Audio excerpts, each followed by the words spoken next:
Hello friends, welcome to my channel. आज हम बात करने वाले हैं सीबीएसई की तरफ से जारी किए गए एक बहुत ही ज़रूरी पब्लिक नोटिस के बारे में बात करेंगे। ये नोटिस उन सभी स्टूडेंट्स के लिए है जो क्लास 10th और 12th में नेशनल इंटरनेशनल स्कूल्स इवेंट या इंटरनेशनल ओलंपियाड में हिस्सा लेते हैं।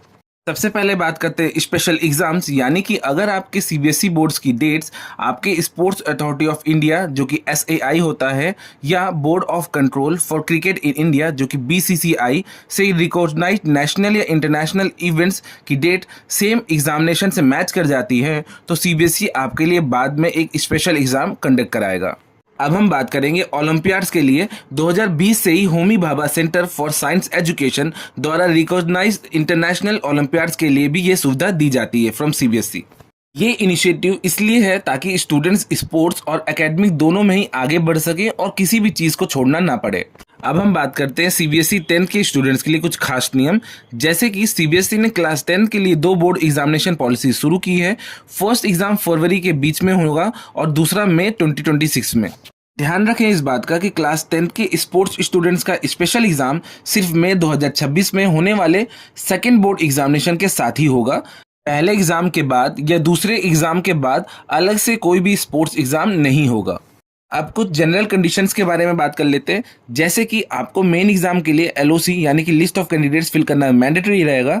आपको सिर्फ उन्हीं सब्जेक्ट्स में सेकेंड एग्जाम में बैठने दिया जाएगा जिन्हें आपके स्पोर्ट्स इवेंट की डेट्स के साथ में एग्जामिनेशन की डेट्स क्लैश करेगी। अगर आपको सेकेंड एग्जाम में कंपार्टमेंट आता है तो उसका एग्जाम अगले साल फरवरी या मार्च में होगा। पहले एग्जाम से एक्सेप्शंस के लिए सीबीएसई से परमिशन लेना जरूरी है।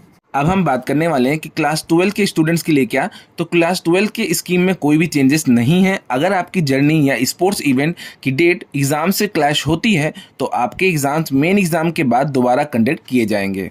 अब हम बात करने वाले इंपॉर्टेंट प्रोसेस यानी कि एसओपीस। ये स्टेप्स क्लास 10th और 12th दोनों पर लागू होते हैं, जैसे कि रिक्वेस्ट यानी कि स्टूडेंट्स को स्कूल में रिक्वेस्ट देनी होगी। देन सर्टिफिकेट्स यानी कि स्कूल्स को एसएआई यानी कि स्पोर्ट्स अथॉरिटी ऑफ इंडिया या बीसीसीआई या HBCSC से पार्टिसिपेशन सर्टिफिकेट मांगना होगा। ठीक है, उसके बाद में डेडलाइन यानी कि स्कूल्स को दिसंबर 15 तक सर्टिफिकेट ऑफ पार्टिसिपेशन के साथ में रिकमेंडेशन सीबीएसई के रीजनल ऑफिस भेजने होंगे। उसके बाद अप्रूवल यानी कि रीजनल ऑफिस 13 दिसंबर तक अप्रूवल दे देगा। देन बात करेंगे एग्जाम डेट्स की, यानी कि rescheduled exam main board exams की लास्ट डे के 15 दिन के अंदर होंगे। कुछ और जरूरी पॉइंट्स के बारे में बात कर लेते हैं। ये सुविधा सिर्फ मेन थ्योरी एग्जाम्स के लिए है, प्रैक्टिकल और सप्लीमेंट्री एग्जाम्स के लिए नहीं। साथ ही साथ ध्यान रखें कि ट्रेनिंग या सिलेक्शन कैंप के लिए ये सुविधा नहीं मिलने वाली है। सर्टिफिकेशन ऑफ पार्टिसिपेशन सिर्फ ऑथराइज्ड नोडल